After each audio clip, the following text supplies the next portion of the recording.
Você já parou para pensar sobre o que realmente vai acontecer no julgamento final? O que acontece com as pessoas depois que partem desta vida? A Bíblia descreve esse momento com detalhes tão vívidos que pode nos surpreender. Não será um evento genérico onde todos são tratados da mesma forma, sem distinção. Não importa se você é rico ou pobre, religioso ou ateu, o julgamento é um evento universal, mas extremamente pessoal.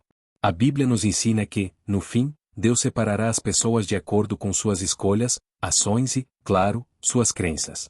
Mas não pense que isso será feito de maneira simplista, onde todos são apenas classificados como bons ou maus. Não.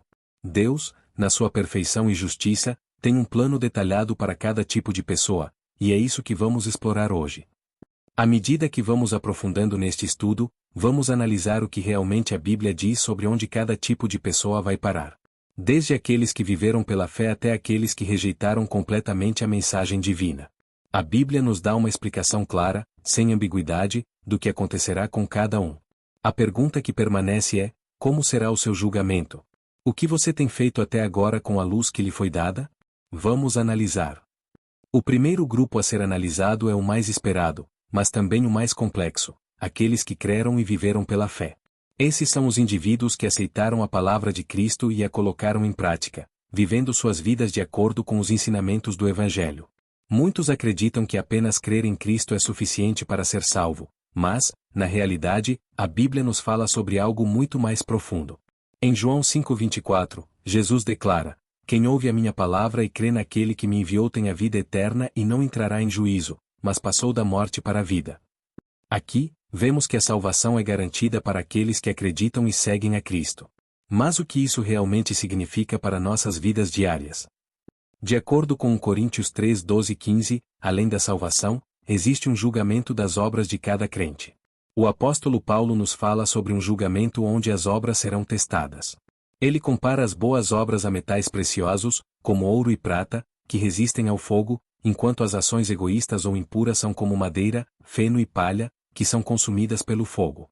Este julgamento não é para determinar se alguém é salvo ou não, mas para avaliar o que a pessoa fez com o tempo e os recursos que Deus lhe deu. De fato, viver pela fé significa agir de maneira fiel aos princípios de Cristo, buscando o bem do próximo, praticando o amor e a justiça em todas as áreas da vida.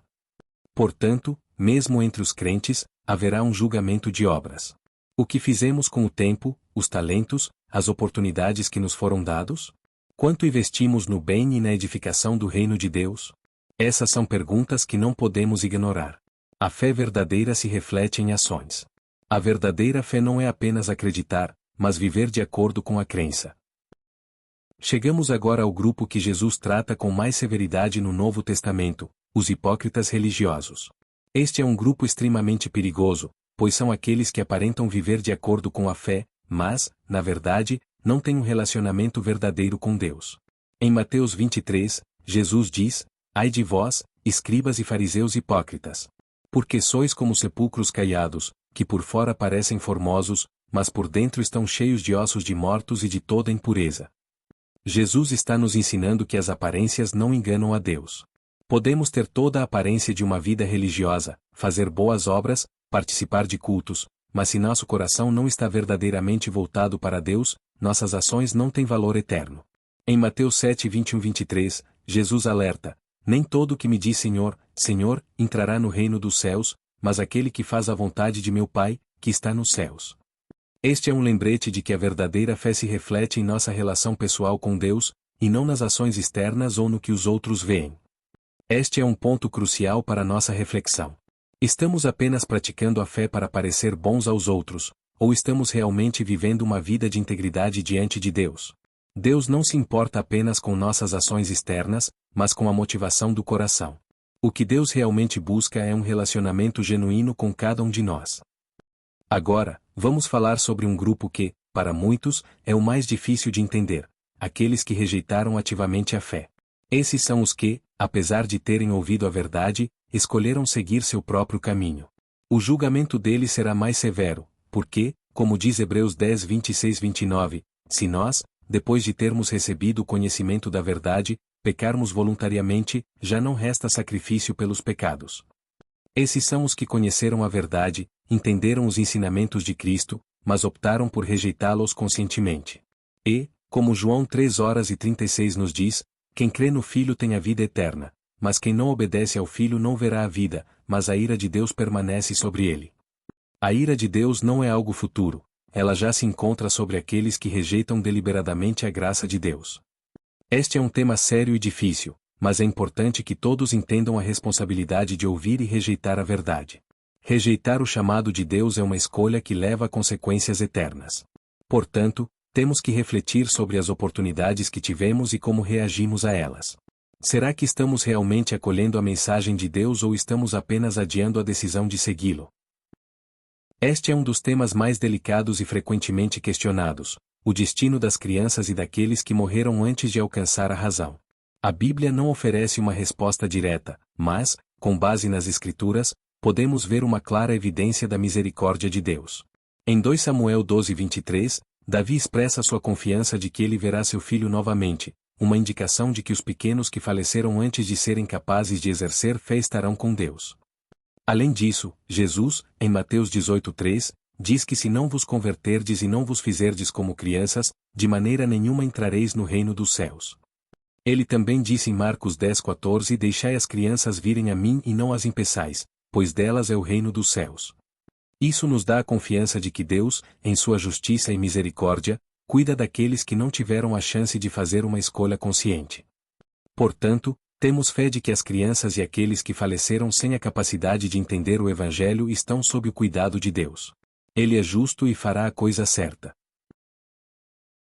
Aqui está o caso mais surpreendente: os demônios. Eles sabem quem Deus é. Eles sabem que Jesus é o Santo de Deus, mas, ainda assim, estão destinados ao julgamento. Tiago 2,19 diz: Você crê que há um Deus?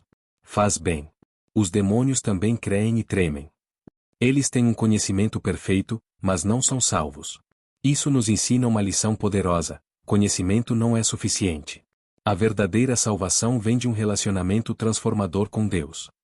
Os demônios não serão salvos porque, embora conheçam a verdade, eles não obedecem e não se submetem à vontade de Deus. O que Tiago está dizendo é que a fé sem obras, sem transformação real, é inútil.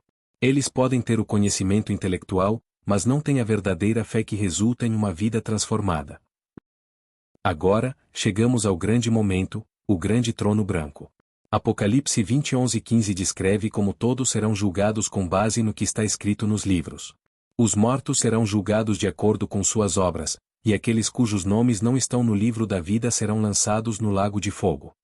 Este é o destino final para aqueles que rejeitaram a graça de Deus e não fizeram o que Ele os chamou a fazer. O julgamento será justo e imparcial, levando em conta cada decisão, cada ação, e cada palavra. Por fim, devemos refletir: o julgamento final não é apenas uma questão religiosa. Ele nos faz pensar sobre o que estamos fazendo com as nossas vidas. Qual será o nosso destino? Como estamos vivendo? A Bíblia nos convida a refletir profundamente sobre nossas escolhas. Se você aprendeu algo novo, compartilhe com alguém. Se inscreva, deixe seu like, e nos vemos no próximo vídeo.